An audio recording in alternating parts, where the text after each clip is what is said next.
Между тем, юные гимнастки Якутии соревнуются за звание чемпиона республики. В Якутске проходит чемпионат по художественной гимнастике.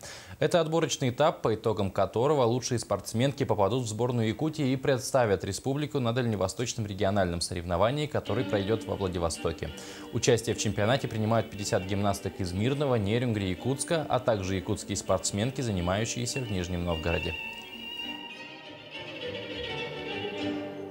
Я чувствую, что я все поймаю, что я все элементы сделаю. И я своих предметов всегда перед выступлением целую, чтобы они у меня поймались в руках. Артистизм и танцевальность гимнасток – это большое предпочтение сейчас отдается по новой программе. Вот. Ну и в целом хотелось бы увидеть, чтобы дети более подтянулись в плане хореографии, работы с предметами. После соревнований мы остаемся на сборы, я буду проводить сборы.